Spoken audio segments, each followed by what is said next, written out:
Good afternoon. My name is Butch Bateman, and I'm the president of the Heritage Museum of Montgomery County.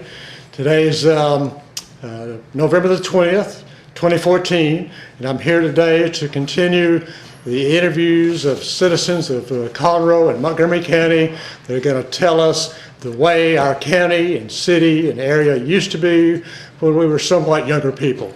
Today I'm very pleased to have Mr. Rigby Owens. Thank you, Butch. Our guest today is going to talk about Conroe and Montgomery County. And Rigby, please start off with how you got here and where you been. Well, I was born in Ada, Oklahoma, to my mother and dad, Rigby and Joe Owen. They were three children. I was the youngest. My older brother is Steve Owen. My sister, who is the oldest of the three of us, Sandra. And my brother now lives in Huntsville. My sister lives here in Conroe. When I was 2, we moved from Ada, Oklahoma to Opelousas, Louisiana, where my dad became part owner and eventually the majority owner of the Daily World newspaper there, which was the first successful offset daily newspaper in the country. And we were there until 1950, sold the newspaper, and moved to El Campo, Texas. Bought a newspaper there, and we were there for 2.5 years. In 1953, the early part of 1953, my dad read in the newspaper that Don Norton, who was the publisher of the Conroe Courier here, they were trying to get the open range changed here. Montgomery County was one of 3 counties left in the state of Texas that still had the open range. And lo and behold, the newspaper publisher, Don Norton, was driving out in the country one night around FM 1314 in that area and hit a cow and got killed. My dad read about that and said, well, by then we'd sold our newspaper in El Campo, and he got hold of Mrs. Norton, drove over here, and met Mrs. Norton and made an arrangement to buy the Conroe Courier. What year was this? 1953. 1953. So we moved here in September of 1953. I was 14 years old. I was going in as a sophomore in Conroe High School. My brother was a junior, and my sister was already in college. For the sake of our viewers who may not know, give us a brief description of what an open range and a closed range is. Well, an open range is when the cows, you can run your cattle anywhere you want to, because there was no fence law. No fences. And so there were a lot of people in Montgomery County that had a lot of cattle and didn't own any land. They just ran these cows out open into the woods, the forest, and they would round them up in the spring, get the calves and sell them and what have you. County Commissioner Mike Metter's daddy did that. The family did that, and it was an extremely hot issue at the time.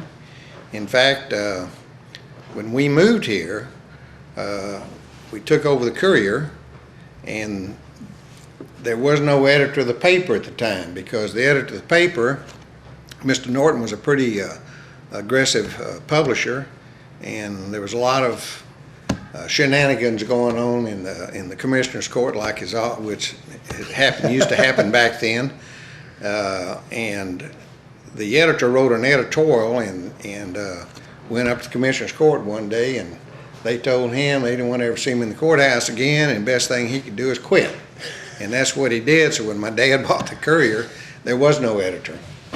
And so we were eating lunch one day at a little place called Ed's Place. It was on South Fraser Street. Okay. Just about midway between the overpass there where the train goes over, and there was a little. It's now long. It won't be long. I don't know how long's air conditioning place will be here, but that's where Ed's Place was. It had about 4 tables in there, and we went in there for lunch one day, and there was a Dale Watson ran it. Her husband Ed Watson, who worked part-time for the Metcalf Funeral Home as running an ambulance, was there, and he introduced himself to my dad and told my dad that he used to work for the Beaumont Enterprise and been in newspaper business all his life, came to Conroe, as an alcoholic, came to Conroe to meet Mr. Metcalf, who had Metcalf Funeral Home. This would have been Tommy Metcalf's grandfather. And Mr. Metcalf had been an ex-alcoholic, and he started a place where alcoholics could come and get rehabilitated, and that's what Ed Watson did, dried out. And my dad said, "How would you like to work for the Courier? I need an editor." We have no editor. And Ed said, "I'll do it." So that's when Ed went to work for us. And So that was 53. that was 1953, and they was working on they were still working on stopping the open range. And right off the bat, that wasn't a popular subject amongst a lot of people in the county. And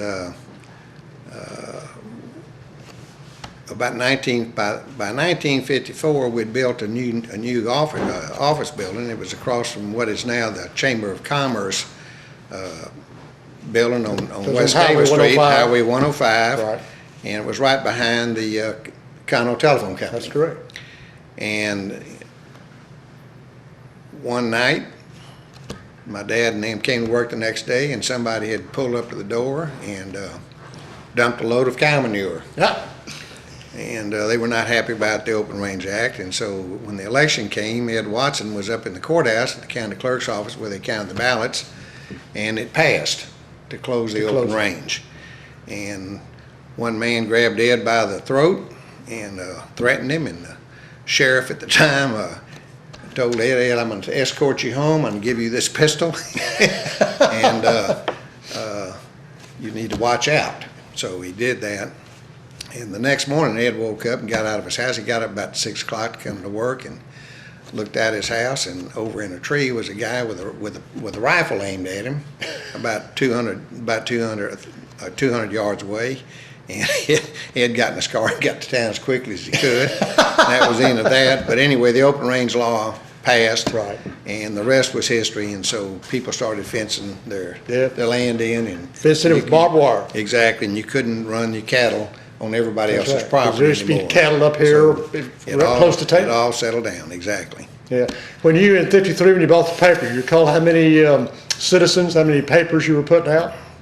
Well, then it was a sheet-fed paper. You printed 2 pages at a time, flipped them over and print 2 more, and depending how many papers you had, you fold the papers up. But we were probably printing about maybe 2,000, 1,500, 2,000 maybe.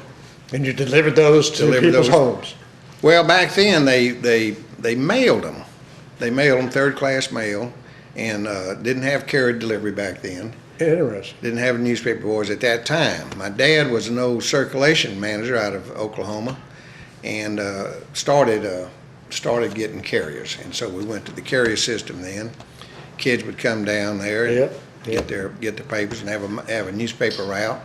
This was a morning paper, right? No, it was afternoon paper, one day a week. It was came out on Wednesdays. Okay.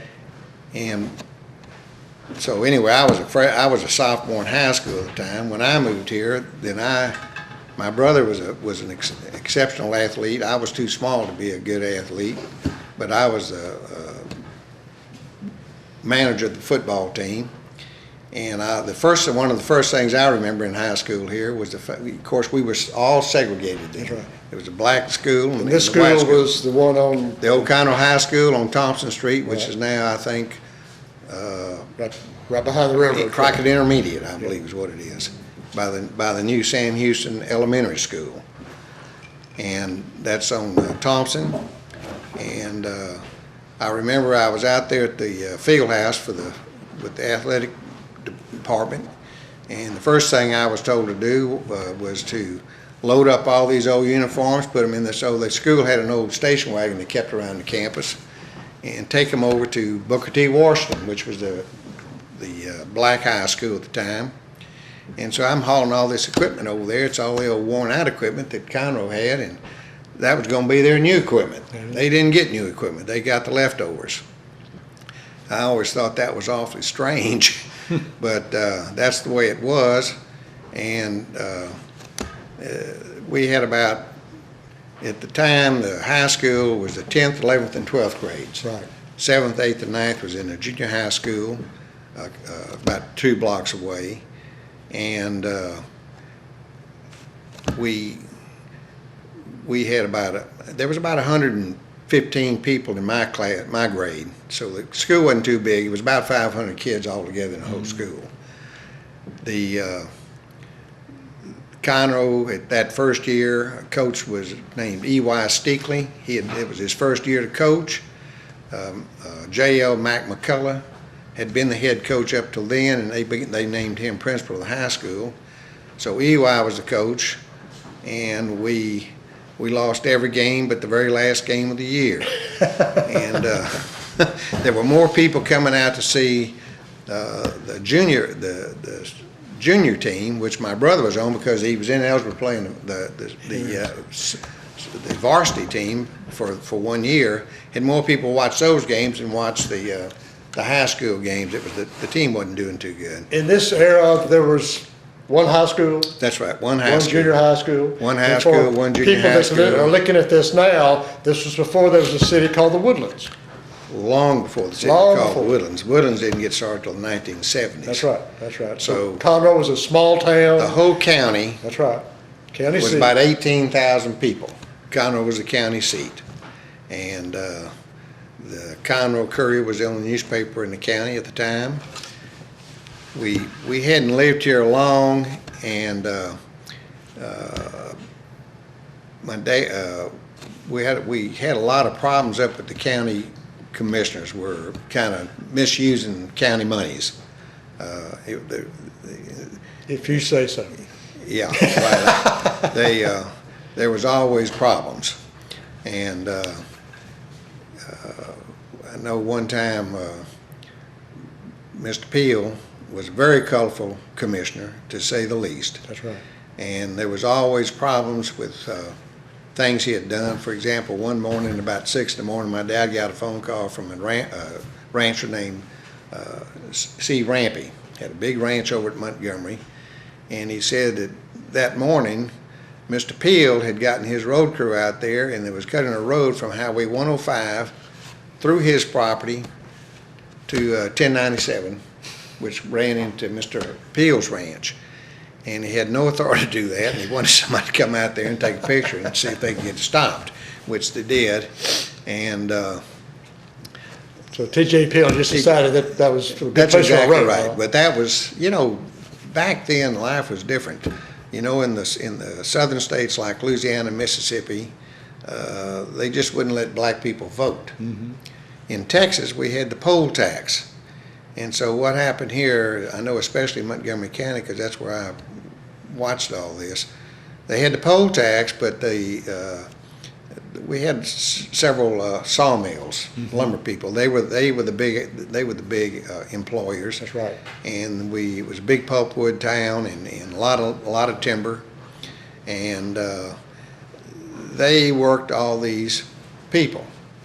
The black people, lots of black people, and what they would do, they would buy their poll tax for them, but the poll taxes would all be mailed to their mailbox. Yeah. And then when it came election time, well, they would just negotiate with them on how they probably should go ahead and vote. And back then, like the Grogan mill, the Grogan brothers, there were 3 Grogan brothers. They had 3 or 4 mills all over the county. That's right. And they paid in script to right. the employees. And as a result, the script was only good at the company store. That's They right. happened to own the company store. So it was like that old song, they owed their soul to the company store, and that's the way it was. So that stopped about the year we moved here, or the year before we moved here. But they did control the politics of the county, wasn't any question about it. And you never really felt like you got a true election. And back then when you voted, you had a ballot that had what they call a stub on it. And what party did everybody vote for? Well, everybody was Democratic back then, so it didn't, That's right. There wasn't, that's what it was. But you would vote, and you had a little stub on that ballot. You tore the stub off, and on the back of the stub you signed your name, and you dropped that in what they call the stub box. And you folded your ballot and you put that in the ballot box. Mm-hmm. And this went on, and so one time Mr. Peel always had a point, but he always won. And we got to looking around, Ed Watson got to looking around and looking at the poll taxes and discovered that there were poll tax sold to every gravesite virtually in Montgomery, in the old cemetery in Montgomery. So they protested the election and went to court over it. But the rule, you know, and this is how the legislature works. They wanted to avoid the election, right? Because they said there was fraud. Well, the problem was the way the legislature wrote the law to prove fraud. You had to have the stubs to look at the names, to pull the names out to see how they match it up. And then you'd match it up with the ballot. But the way the law was written, you had to prove fraud first before you could get in the stub box. Interesting. So as a result, you know, you could never prove it because you couldn't get the stub box. You had to get the stub box to prove the fraud. So that was how ingenious. Always, yeah, exactly, very ingenious, and that was always a big problem. I can imagine. So one time they, as it went on with that particular problem, they finally found a man that said that he had gotten a fencing job. Wrote up that he got a fencing job through the county, but actually, in fact, he had given some cattle to Mr. Peel. Mm-hmm. And so they were going to indict Mr. Peel. And at that time, we had 2 district judges. And Mr. Peel, now he was the county commissioner for East County? Precinct 4, West County. West County, sorry, Montgomery. And all the commissioners were colorful, let me tell you. But Mr. Peel, T.J. Peel was the most colorful. And you couldn't. Ed Watson one time got on his ranch and took pictures of all these curve ahead signs and bridge ahead, and they were all on this private property. And this didn't sit too well, and Mr. Peel, Commissioner Peel, sued Mr. Watson and my dad for libel. And this made headlines everywhere because newspaper publishers didn't get sued too often for libel. But it went to court here, and at that time the county judge would act as the judge on that type of case. Mm-hmm. Where today they don't. That's they right. Just administer it today. But back then it was Judge Weisinger, and he got to the courthouse, up there, and Mr. Cleo McLean was my dad's attorney, and Nat Davis was Mr. Peel's attorney, and it got up there before the judge. And of course by then, TJ realized he really didn't want this to get all exposed, so he wanted to drop the lawsuit. And Mr. McLean told the judge, said, "No, Judge, everybody gets their day in court, and we're going to prove these people honest." So, and that's what happened. So it just went back and forth all the time. You had 2 district judges that rotated the court. There was the 9th District Court. The county was that small that 3 months, right, one judge ran the court, and then that judge went off to Hempstead or wherever, and the other judge came in, and he ran the court. And when one judge was there, they would indict these people. Mm-hmm. And then the next judge would come in, and he would quash all the indictments. So this went back and forth for several years. Extremely interesting times. Well, let's back up a little bit. You're still a young man. You're still in high school. You graduated from high school. Where'd you go from there? I went to University of Texas my first semester. Yep. A lot of friends of ours did, and we got up there, and that was fine with me. But money got real tight for some of them, so they said, "Oh, let's all go to Sam Houston up in Huntsville." I said, "Yeah, we'll all go to Sam Houston." So we went to Sam Houston, and Bert Lynch and John Earl Weisinger, and we were all classmates. So that's what we did. And then at that stage of the game, about 1957, I got married. Now I married. So you're still in college? I'm still in college. Okay. I married a girl named Lucinda Woodson. She was an only child of Walter and Lucy Woodson. Her family owned the First National Bank here, which was at that time there were 2 banks in Cotton when we moved here, but for years they started the bank in 1914, and up until about all the other banks went broke during the Depression. and then they didn't get another bank in Conroe until about 1951. So up until then, they were the only bank in the county. First National Bank. First National Bank. Right.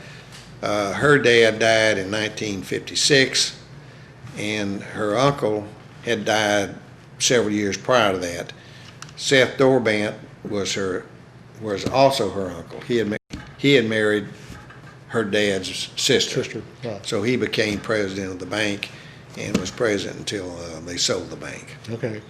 But the Woodson family never got back in the bank. Okay.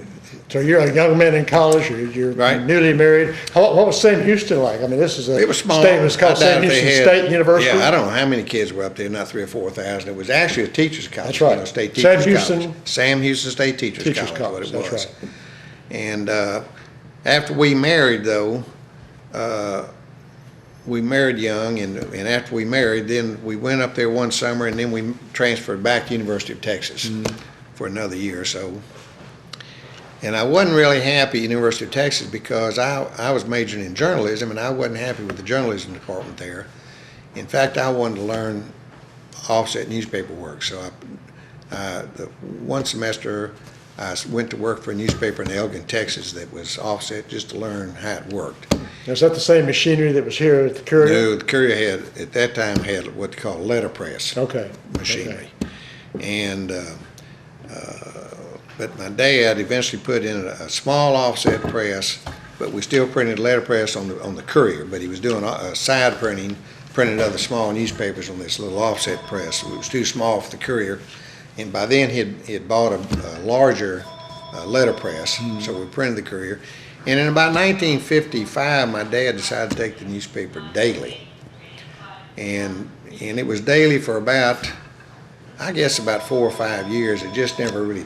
The town did not grow as fast as he had thought it would grow. And so. Now this is the mid-50s? Mid-50s. Okay.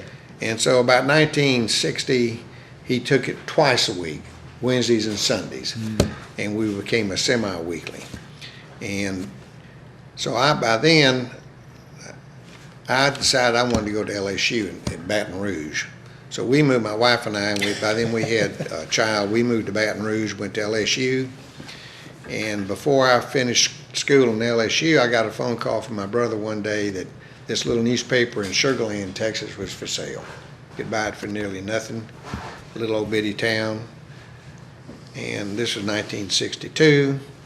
So I scraped up $5,000. We bought that newspaper and took a little note on it. We moved to Sugar Land. In Sugar Land, then, here again, it was Imperial Sugar. That's right. And they had stopped paying in script to their employees the year before. So paying in script to employees in these company towns was And Sugar Land was a company town. definitely a company town. They That's kept right. zoned it all. And so anyway, we were there until 1963. And in June of 63, I left my newspaper with my editor over there to run it.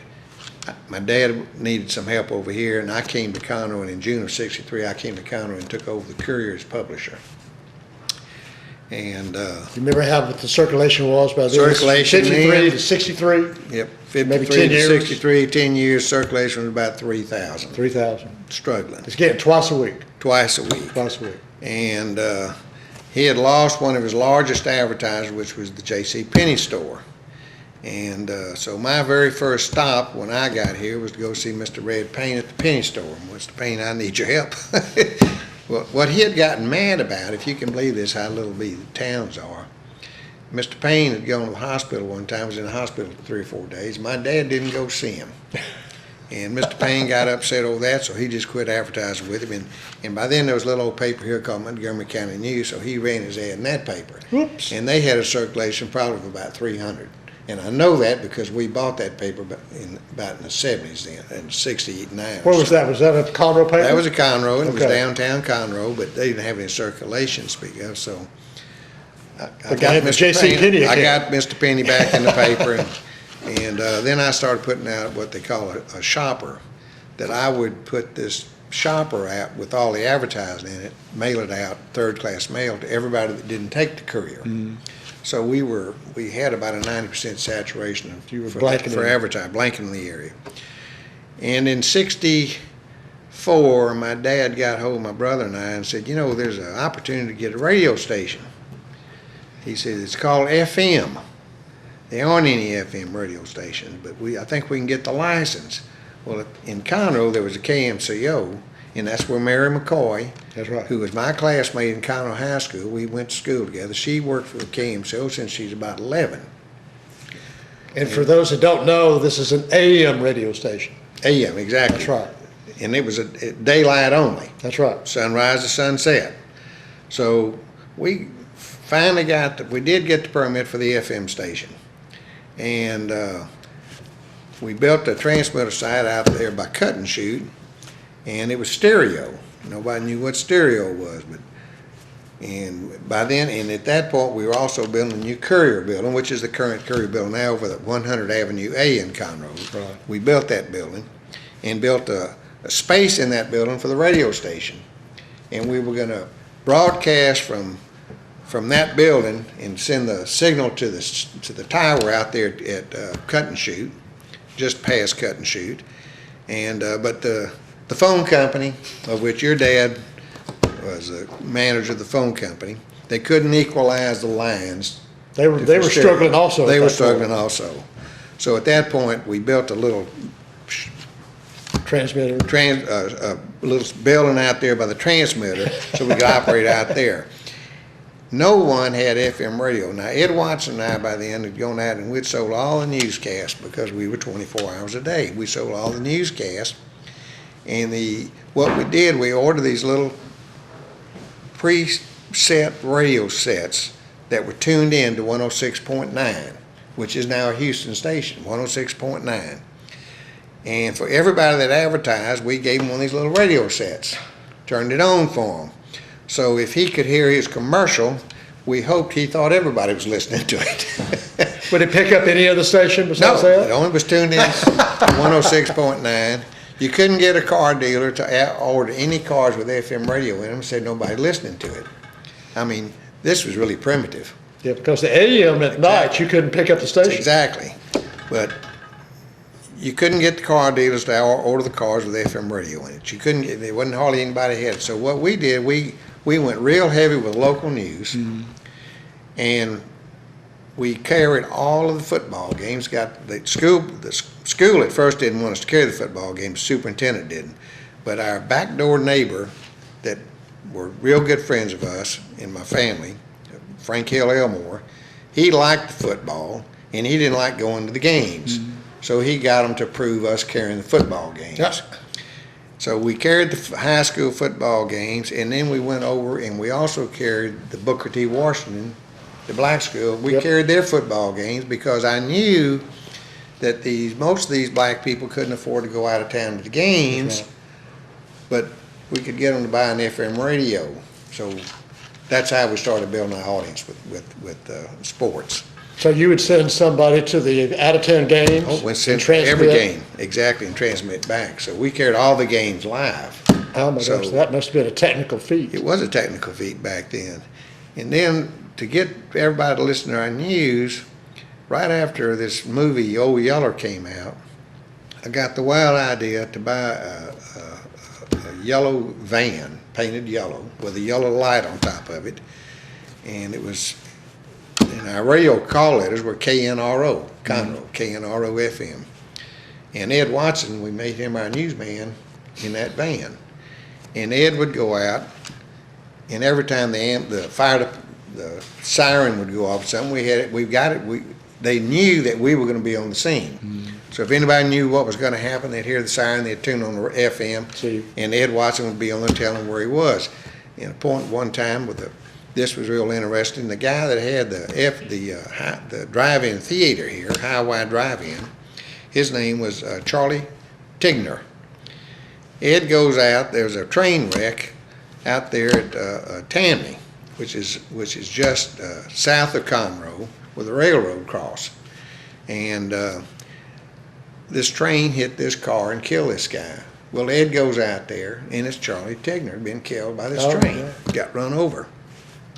Well, Ed gets on Old Yeller, and he's telling everybody that had this horrible wreck, man's dead. Can't tell you who he is till they notify his family. But I can only tell you this, he lives across the street from me. He has a drive-in theater, and he does everything but spell his name. And so, you know, and this was typical Ed. But everybody listened to that. Knew who it was. Knew who it was. Like one day Ed goes out and he could flip this little switch on, and the signal would come in, and the newsman would know there was an emergency out there, and Ed had a story. Ed's out here. He's over here by the new high school, over which actually is close to where Sam's is now. And it's Ed Watson talking to these three little boys. And what's the matter? Well, there's something down here in this manhole. We don't know what it is. There's something down there. We can't figure it out. Is somebody down there? Is it a pet? Ed says, that's where Ed Watson. I tell you what I'm going to do. I'm going to lower the microphone down there and see if we can figure out what's down there. And you hear Ed, this microphone going down, going down, going down. Next thing you hear is ribbit, ribbit. And it was a frog. And Ed said, well, this is Ed Watson. We're just going to go back to the station now. Signing off. Signing off. Oh, that's interesting. We had that all the time. So you've joined your father and brother in business. Yep. My brother. Your family was growing. My brother had gone to Oklahoma University, played baseball for him. He had come back 2 years before I got back. There wasn't room for both of us at the newspaper then. So my brother ran our printing department in the newspaper, printing other newspapers. And by the time we moved over into our new building, we had a huge offset printing division going that printed about 20 newspapers in the area, plus the Courier. And by then, our circulation started to grow, and it grew quite rapidly. But we were always active in community service. And what was Conroe? You went from Highway 105 to the other side of the tracks over there. What was the business climate like? Well, the business climate, it was all around the square. 60s. In the 50s, it was all around the square, which is right around the courthouse. Right. Everything was centered around that square. And about the time they were building that freeway, that was out of town. I-45 was out of town.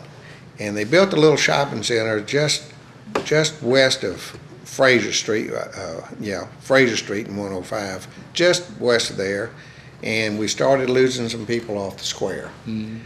But then, when the freeway opened up, these people started shopping down at Greens Point, and this opened the town up. And then the town started growing, and it branched out. All the car dealers were virtually downtown. Everything was downtown, and everything started moving out. And that's when it all started happening. But and that happened in every town in America. that happened in every town in America. When the interstate highway Certainly came happened through. here, exactly. Yep. And it was just a little bitty town, but we still knew everybody. And then we started growing. But by the mid-'60s, Conroe had finally got to probably be about, the county got to be about 30,000 people. Mm. Conroe had gotten to be about 10 by then, or 11. So now there are still 2 radio stations, AM and FM. There are 2 radio stations, 1 newspaper. By then we'd bought the Montgomery County News, and that's when I found out they only had 300 subscribers, and they weren't paid. But your due diligence didn't pay off. Right. Well, no, it would. At least, but as young boys in high school back then, we always wanted to listen to 610, which was Kilt AM in Houston, because they'd play rock and roll. That's exactly right. In 1955, Elvis Presley came to Conroe out here at the high school football stadium. Yep. Mary McCoy was there. My buddies and I didn't have any money. We couldn't go. We just drove around, saw that pink Cadillac, and kind of heard him out there singing. We didn't really know who he was. But about the next month, he hit the big times. Yeah. Yeah. And Kilt, as you're talking about, Kilt AM in Houston, they did what all the parents were doing. They played this one song 24 hours a day, thinking that would break everybody's habit. And all that did was make Elvis that much more popular. That's right. So that was into that story. That's right. But at 6 p.m., you couldn't get Kilt anymore. Oh, no, it went. That's how we picked up the Astros. We convinced them that no one could listen to the Astros up here because they couldn't pick it up. That's right. And so they agreed to let us carry the Astros, and that again helped our FM station get. Tell us, as in the 50s and 60s, hospitals, districts, and Well, school districts. I mean, is we had a Conroe real roads, hot. so did the infrastructure.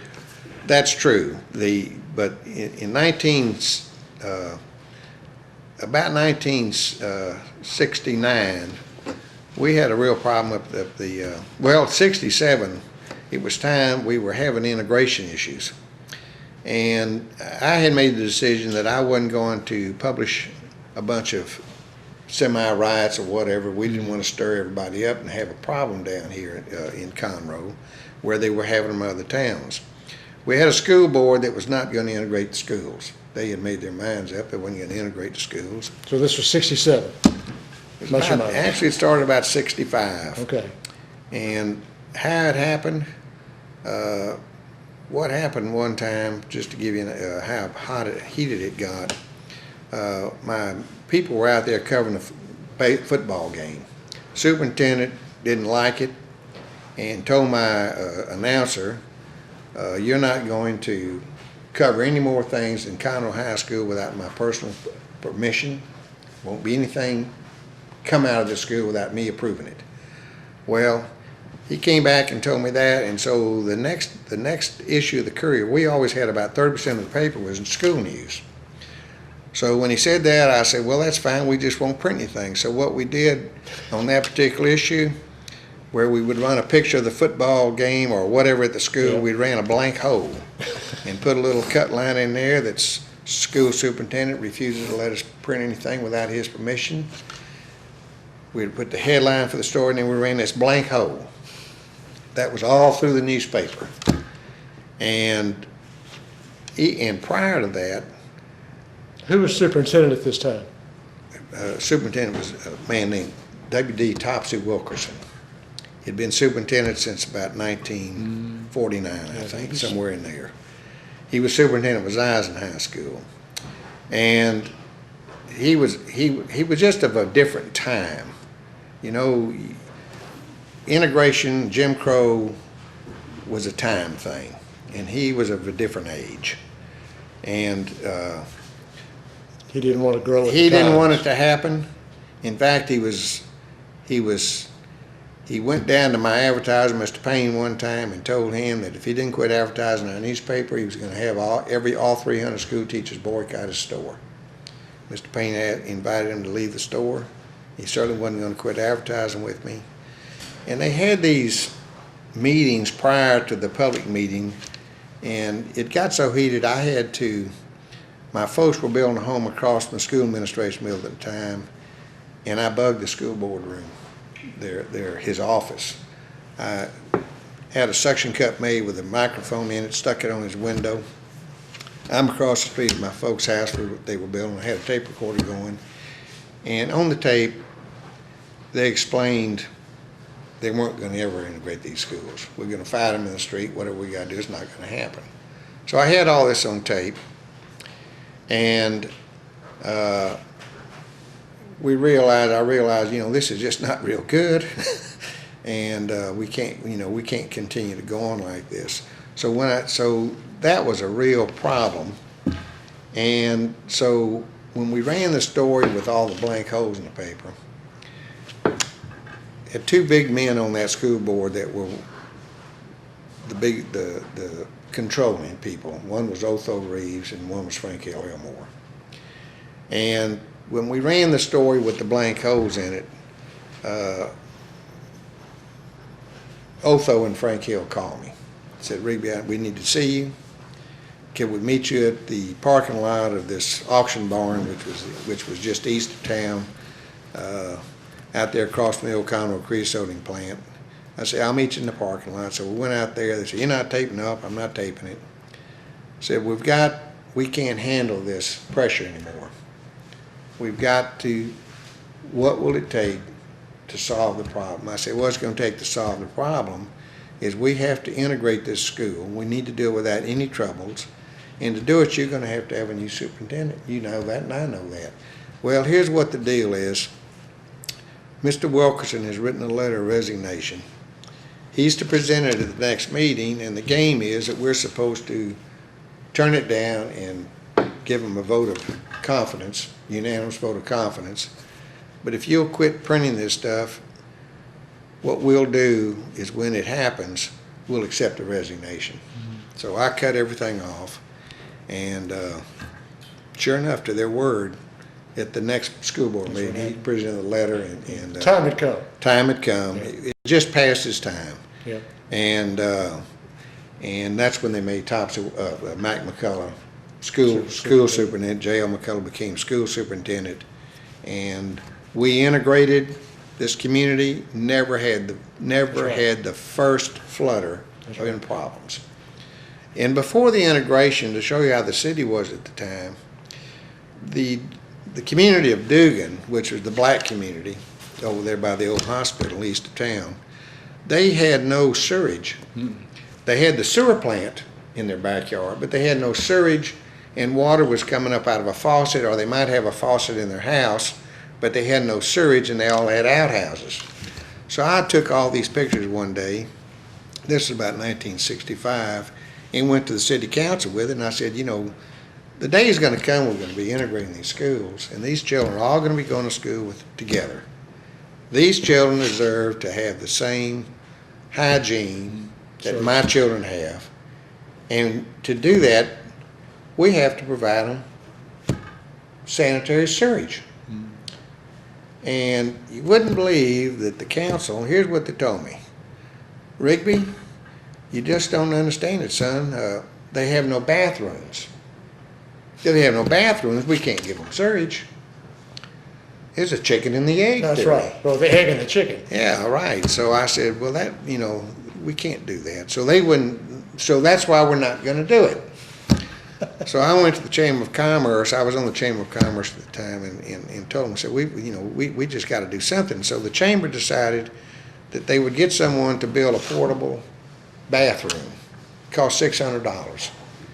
And these people could buy this bathroom to solve that problem of there are no bathrooms. Well, the pressure was on so high, and finally the city acquiesced and Started putting in connections. put in the sewer system, put in the sewer lines. And like I told the city, I said, you know, it's funny, they all have double screens on their back porches to keep the flies out. They get to smell the sewer system, but they can't participate in it. That's right. So anyway, that's how they finally got sewage down there, and that changed the city too, because, you know, it was just a time that these people grew up in this Jim Crow era. That's right. That they just fought change. And Well, that's the way it's always been. it's the way it's always been. Well, you know, we burned a black man on the courthouse square Right. in the 20s, about 1922 or so. And he hadn't really done anything. This white woman was having an affair, and she didn't know what to do. She just blamed it on the black man. So they just went and found one and burned him across the street from the old First National Bank, which was sitting on the corner.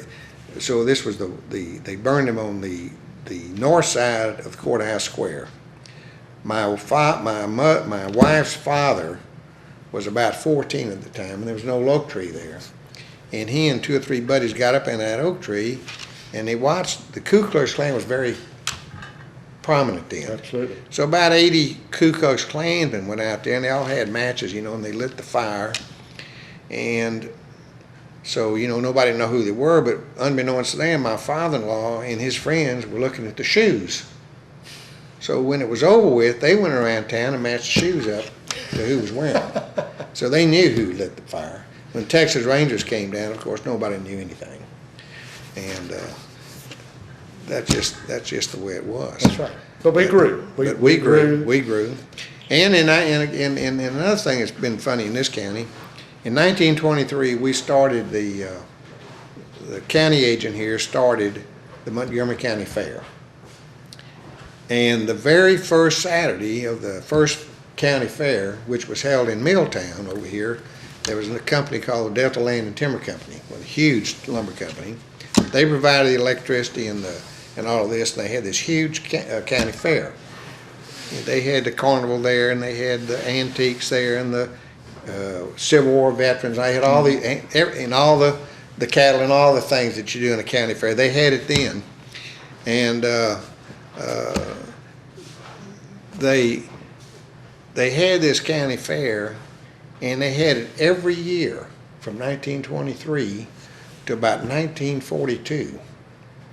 In the middle of the war, they stopped it. Mm-hmm. Now, you want to remember in Conroe here, when the war came in about 1942 or 3, you couldn't hardly get newsprint. So the man that owned the Courier then, he just quit printing the paper. There was no paper for 2 or 3 years then. And you can go back in the archives in the library here and track the Montgomery County Fair till then, and they abandoned it because all the boys were off at war. That's right. So after the war, and this happened in counties all over this country, especially Texas, of course. So in 1957, we restarted the Montgomery County Fair. Same name, same thing. And for some reason in our county, they don't want to acknowledge that it started in 1923. They want to acknowledge it only started in 1957, which is crazy. It didn't. And the very first, to show you the Klan, the very first Saturday night of the first county fair, the big event was swearing in of 25 new members of the Ku Klux Klan. That was the big thing that night, which was absolutely unbelievable. But this is the way it was. That's right. I mean, I know Mr. Gentry, I've heard his granddaughter say that he told him he kept his sheep operation. It was in the basement of the courthouse. Mm-hmm. So, you know, it was colored entrance, white entrance, colored fountain, white fountain. I'll never forget going into this grocery store, Barber's Market, when I was a kid, and there was a colored fountain and a white fountain. The colored fountain always was nice cold water. The colored fountain was always the fountain that was broken, and the water was always hot. Even in our newspaper office, we had a water fountain back there, and the workers, we had 2 black men that worked for us, and the workers wouldn't let them drink out of the water fountain. They had to go get an old Coke bottle, wash it out, and hold it up there and let that water. And I kept wondering, how does this water come up like this? How is this impacting anybody if a guy leans over and drinks a little of it? But they had to fill the Coke bottle up and drink out of it. So that's just the way it was. But kind of, we didn't ever have much problems, racial problems in the community, because we worked it. We worked at not having them. And people were working. And people were working. That's right. And, you know, when the Depression came here is when they struck oil. That's right. So there was always prosperity, it seemed like. Yeah. 1938 is when they hit oil. So then in when we really started growing, which was the late 60s, and here again we were having trouble with some of these politicians, and we were trying to replace the county judge and the commissioner. And that's when this Mr. Grogan, Horace Grogan, had Grogan Lumber Company, caught me on the street one day downtown and told me that they were going to run us out of business. And just prior to that, they had said something to Ed Watson, and they wanted to meet him one night. One of these people that wanted to, he said, we're going to start a newspaper. So they got Ed, and they agreed to meet at this man's house. So I went to Houston. I got me a tape recorder, a transmitter that you could put in your pocket, looked like a fountain pen. Mm-hmm. Put it in Ed's pocket, and he met with this guy. And I'm out on the back street behind this man's house with my tape recorder going. And the guy is explaining to Ed, they want to start this newspaper, wanted Ed to be the editor for them. They had this $300,000 to do it, and they were going to put the Owens out of business. And all this was going on and on and on. And Ed says, you know, I never did understand it. I never understood how you all always control all these elections. Well, he goes into great detail. He said, well, Ed, it's easy. He said, that's why we only vote in one place. School board elections is always voted just in the community center. Mm-hmm. And how we do that is that we always have someone in there keeping account of the count. And then she has her husband come in at noon to ask her if she got a grocery list for that evening. And she gets them the grocery list, but it's actually the count on who's doing what. He then goes over to the superintendent's office, sits down with the 2 haulers, and they determine how many people they need to haul the poles. And this is where the sawmills come in, because they just bring in these black voters. That's right. And he said, well, And the ones from the cemetery. he said, Ed, let me tell you this. It's never a question of who's going to win. It's just how bad do we want to beat them, by how many votes. Well, I got all this on tape. So I've got these, I still have these tapes. So I've got these tapes. So we go down to this local drugstore. It's a Walgreens drugstore. A guy named Tom Clark was a pharmacist, and Ed goes in there and he says, now Tom, he said, I think Rigby's got something that's got a little problem here, you know, about these elections. And he said, I'm going to play you a little excerpt here. So he plays just enough to let him know that he knew he could catch it. Now, Tom would just, you got to swear you won't tell a soul of this. Right. Oh, okay, right. okay. Ed comes out to my car. By the time he gets in my car, Tom's on the phone. He's calling Mr. Grogan. Tell me it ain't good.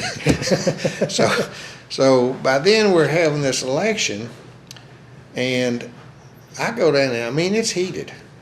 So this Mr. Grogan. These are all Democrats. Everybody's That's a right. Democrat. The Republicans haven't come into play. There are enough Republicans to say the Republicans are like the Democrats are today. That's right. They know they have to vote in the Republican primary to have any voice in elections. That's right. And back then you had to vote in Democratic primary, or you're not going to have any voice.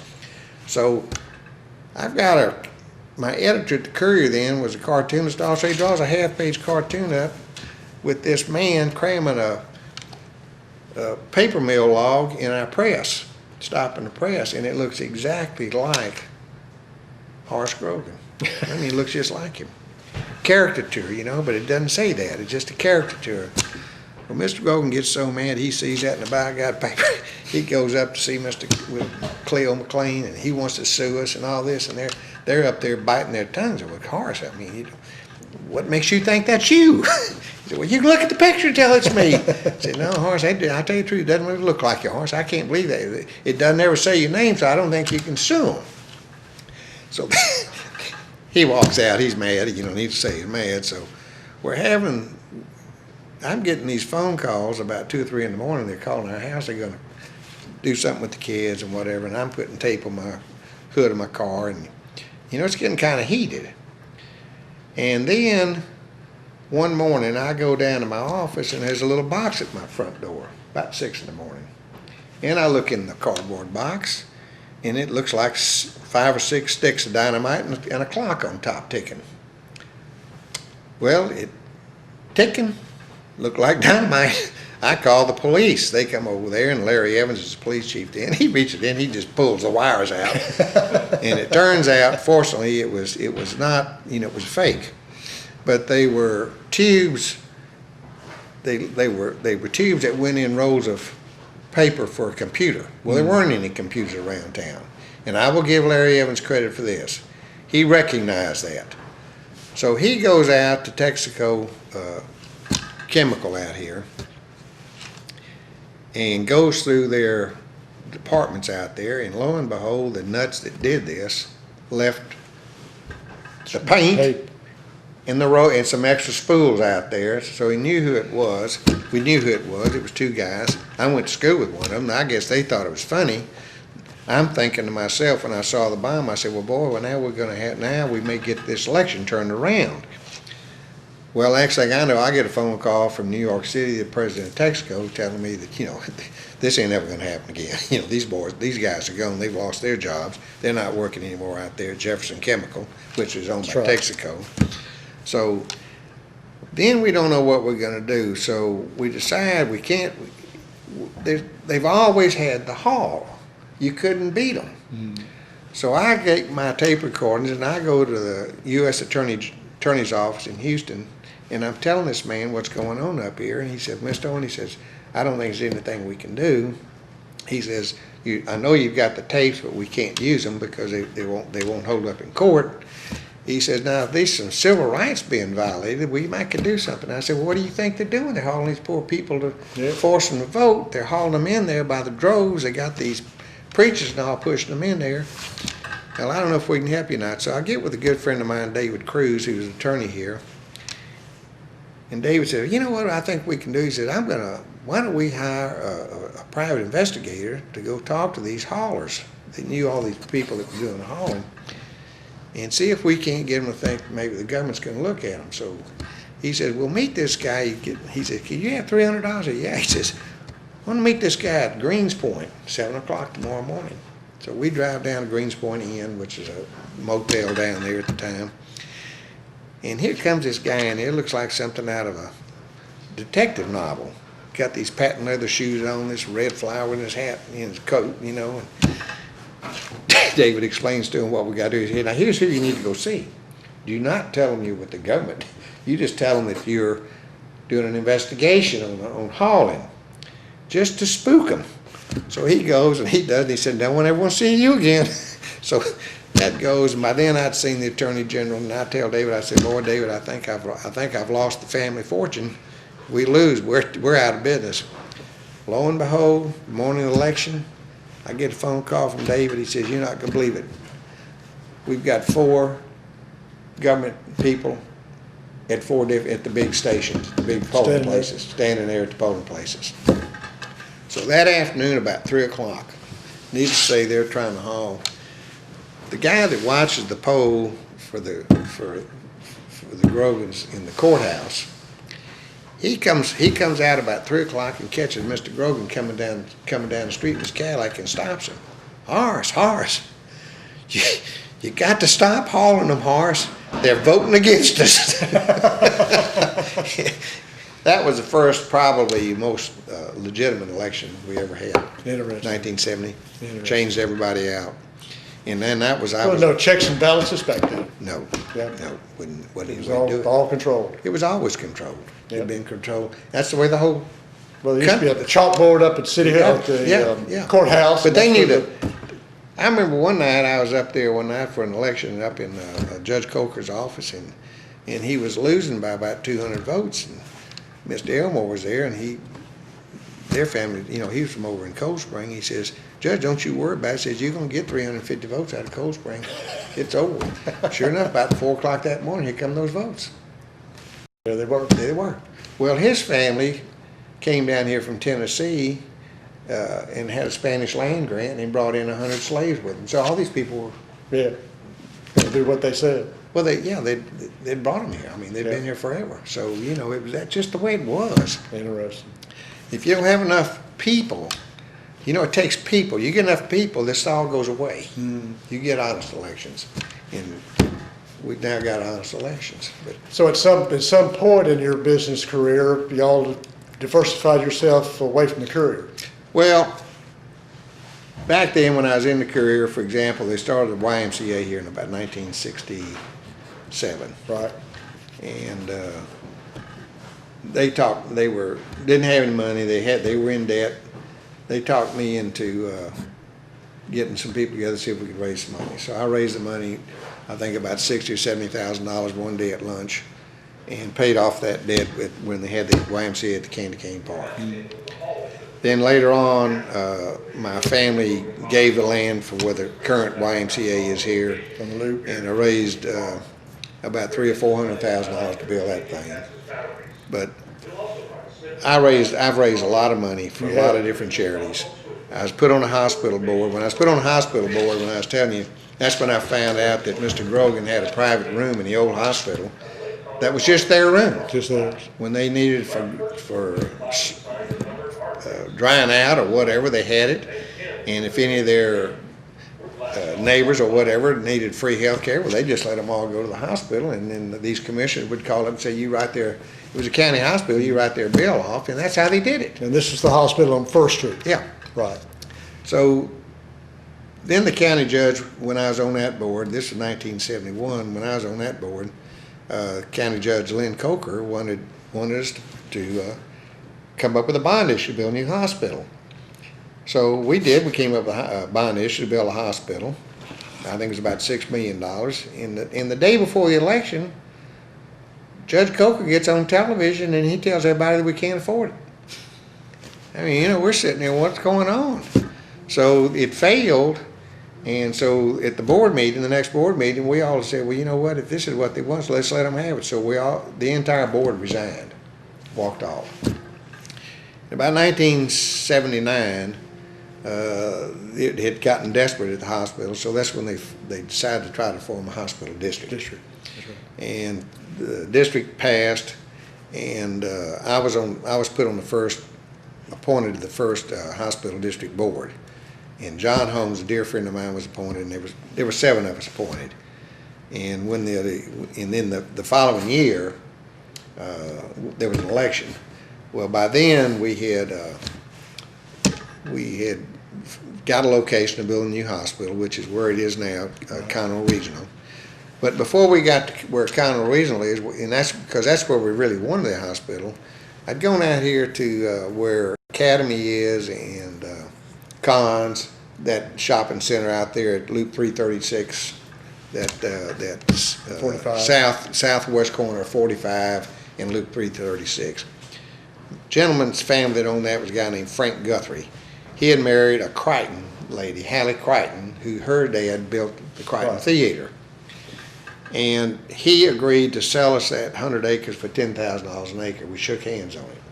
And I told him, I said, well, Mr. Guthrie, we really would like to be north of town, if we can get there, because by then the Woodlands was coming in, and we felt like we needed to be a little closer to the Woodlands. So to do that, we had to meet with the Boy Scouts.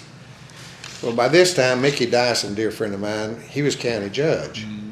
So John Holmes and Mickey Dyson and myself, we go and we meet with the Boy Scouts. And at this time, the county was preparing to acquire the right-of-way for the future south portion of Loop 336. The north loop was already in. Right. So we go to the Boy Scouts. No, they don't want to sell that land. They're not going to do anything with us. We told them we needed about 100 acres. We don't care. So we told them, said, here's the deal. And with Mickey there, I said, here's the deal. If you sell us this quadrant, and you can carve it out any way you want back here on the north end of the Boy Scout camp, sell us that, we'll take that. Or the county's going to take the road and go through the Boy Scout camp, sever it in half, and come out over there where Crichton Road is. What would you like? And the judge explained that to them. They decided, well, we're going to sell you down here. So that's how the hospital. And that's where it is now. That's where it is now. We paid $15,000 an acre for it, and everybody thought we were crazy. Mr. Guthrie by then had been offered about $20,000 an acre for that 100 acres, but he told them no. He was holding that land for us, and if we didn't get it, then he'd put it on the market. That's how good a man he was. The only thing he wanted, he says, you know, Rigby, the only thing I'd like y'all to do if you do that, my wife's daddy built that Crichton Road. And when the freeway came through, the Grogans somehow told them to change the name to Grogan Road. Is there some way you could get that changed back to Crichton Road? I said, well, I think we can probably handle that. So we got with the county judge, and he got with the commissioners, and they changed it back back to Crichton Road. That's how all that happened. And there is still So a lot of politics, a lot of stories, and that's how all that. Well, tell me quickly here before we close. Your family, what are your kids doing? Well, I have 3 children. My oldest son is married, has two lovely daughters. What's his name? Walter. Okay. He lives in Fort Worth. He's in commercial real estate, and he and his lovely wife live there. One daughter graduated from Tulane. She's in New Orleans, and their other daughter's a senior in high school. My youngest son, Rigby, is an attorney here in Conroe. He has 3 children and a stepson. And the oldest daughter is junior in high school. The son's a freshman in high school, and the younger daughter is in the 5th grade, I think. Victoria. It's Victoria, little Rigby, and Lucy. And my daughter, Deborah, lives in Houston, and she has a son. He's 32. He lives in Tyler, Texas. He has a 5-year-old daughter, or a 6-year-old daughter. So I've got a great-grandchild there. And she goes to school there in Tyler, Texas. So Lucinda and I, we lived in town here forever. She was born and raised here. I've only been here since 1953. We live in Walden, Lake Conroe. So that's where we are. But we have seen a lot of ups and downs in this town, a lot of hairy stories in this town. And But it's prosperous. But it's been fun. It's been fun. I wouldn't change it for the world. All these characters are what made Conroe what it is. And I never, just to show you, you have temporary animosity or upsets. One politician that I really had a problem with, and we crossed all the time, a gentleman, he's not in good health now, Bo Calfee. But my dearest friend was a guy named John Holmes, who was on the hospital board with me when we built the hospital and all. And John's dying of cancer. And he gets me at his house one time, and we're the best of friends. He says, now, Rig, he says, you know, I'm dying, I'm looking at my pallbearers. He said, I want you to be a pallbearer. Okay, John. He said, now, I want to have another pallbearer. He says, now, Bo Calfee's going to be my pallbearer. He said, oh, can you put, I said, oh, my, yeah. He said, now, forget you and Bo together. He said, I'm going to have a big crowd. He said, that guarantees me a big crowd at the funeral. We laughed. Anyway, John died a few days later, and so we're at the funeral, and Bo's there. I said, now, Bo, you know what John did? He laughed. He said, yeah, Rig, I know exactly what he did. He put both his pallbearers. I said, then I think, you know, we both need to be at the front of the casket on each side. He said, that way we'll go down the aisle there, and everybody will know we've all mended the fence here. And that's what we did. And so that, you know, it comes and goes. You have these temporary political fights or whatever, because everybody's on different sides all the time. But it's been a fun community, great friends, and well, it's like I say, it's Connell's growing. now 500,000 people. When we sold our newspaper in 1970, September 1970, our circulation, audited circulation, was 10,000, right at 10,000. And I hate to say it, since then, the community was 45, the county was 45,000 people then. So that's pretty good saturation. Today, the community is 500,000, and I read in the paper the other day that they print 13,000 copies. 13,000. But of course now there's different way to get the news. Yeah, but if you don't, there's nothing like a newspaper to sit down. I still and read. subscribe. If you don't, if you don't have it to pick up and read it, Yeah. It's a lot of hearsay, and you can't hardly do the scrapbook without it. That's right. That's right. But you know, there's another generation out there That's that'll be exactly looking right. at this. Another generation. There's But you got to make it interesting enough for them to want to read it. They'll probably never pick up the news. No, it won't ever. I'm sure that's true. I'll tell you what Judge Barb Sadler told us when we interviewed him, that the pleasure of being in this era was that, now the couple can get married, go to college, stay in Colorado and raise a family, don't have to move away. Yeah. We've grown and prospered where when that's I true. graduated from high school in '65, there were no jobs. That's you right. had to move away. But if you don't ever move away sometime, you don't ever see the rest of the world. That's right. So That's right. Now my wife, we travel too much. I know, I call you, you're just But back from town. her family was here forever, and she's been the greatest girl in the world. We've got great kids, but we've enjoyed it. My kids enjoyed growing up here. There's nothing, though, like growing up in a small town, That's right. which is no longer here. When I was younger, you knew everybody in town. That's right. All these people own these businesses. Today, they don't own businesses. Very few own a business. right. You got a lot of managers, and they can't make one decision. Where I would go out and I could raise $1 million. When we were restoring the Crichton Theater, I raised $400,000 in one night at Walden, and it was all local money.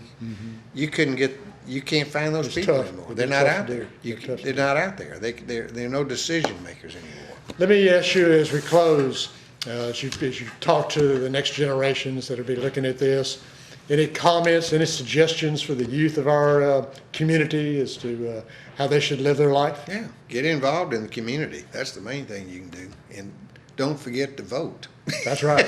That's right. That's You right. don't ever get upset with it. You like to gripe about it all the time. But if you don't But that's vote. what makes it fun. If you don't gripe about it and tell them how dumb they all are, you would never go vote. That's right. That's right. You may never change them all out, but they're all. But you know what? It doesn't matter how high up they are. I always tell people this.